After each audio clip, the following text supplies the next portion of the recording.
Every time you move something, you change the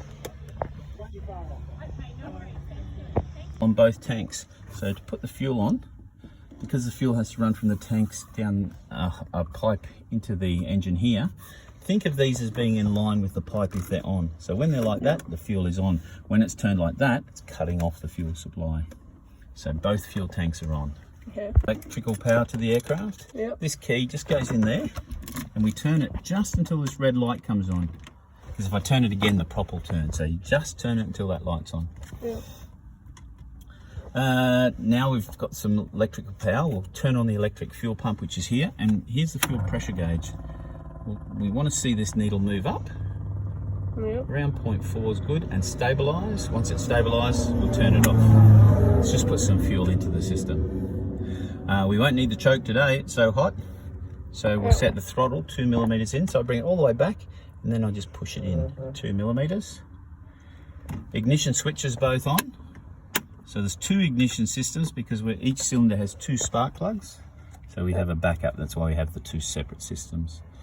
And then we just again check it's all clear around the aircraft. We yell out clear prop, and then to start the engine, left hand on the key, right hand on the throttle, just start it like a car.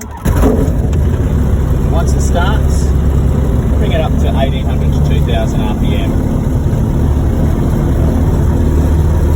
1800 to 2000. The next thing you do, check the oil pressure, which is here.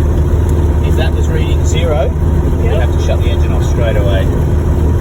Avionics master switch, we turn this on, the radio will come on, and it should say 1190, which is the radio frequency for here, and the GPS will also come on at the same time. And then we taxi to the run-up area. We might as well do our run-ups here today. There's not a lot of wind, this will be perfectly fine. So before I do that, we'll pop our headsets on.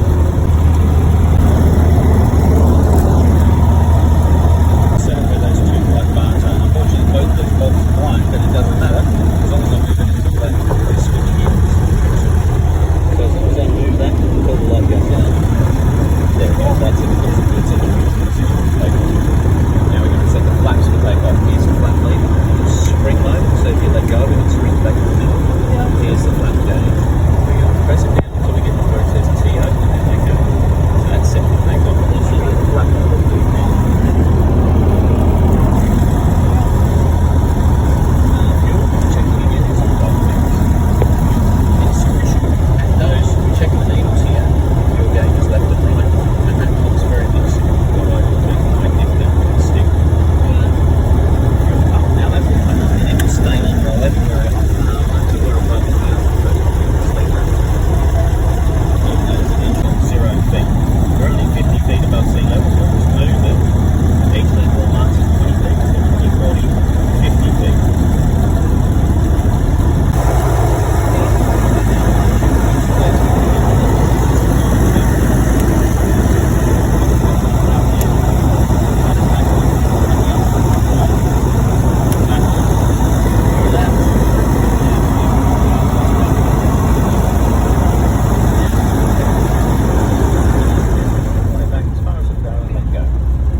50, 40, 30, 20, 10.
Switch key off. Logbook completed. So let's do this one. Little tab at the top there. That's it. And then pull the lever and you're away. Yep. How good was that?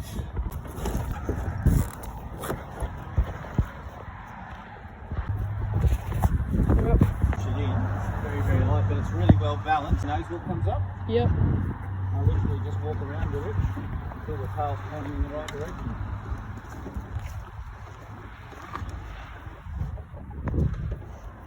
Once I go there, then I go back to the...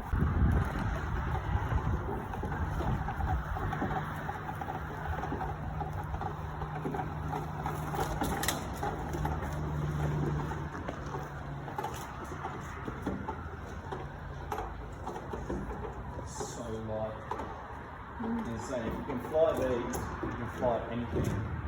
Because this really is a pilot switch and you have to fly it the whole time. You see how you were constantly keeping the ball in the centre with the rudder? Yep. Once you move up to bigger planes, they're more stable, so that doesn't move so much.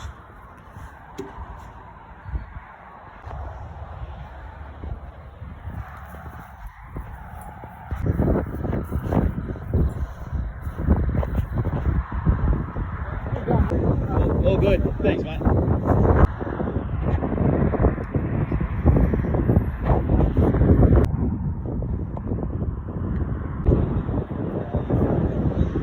Have they? Today. So you reckon you're going to take up far away? Today just... Yeah. Check it out. That one's an Echo Super. Best place to be, do you think, James? Could probably go over there.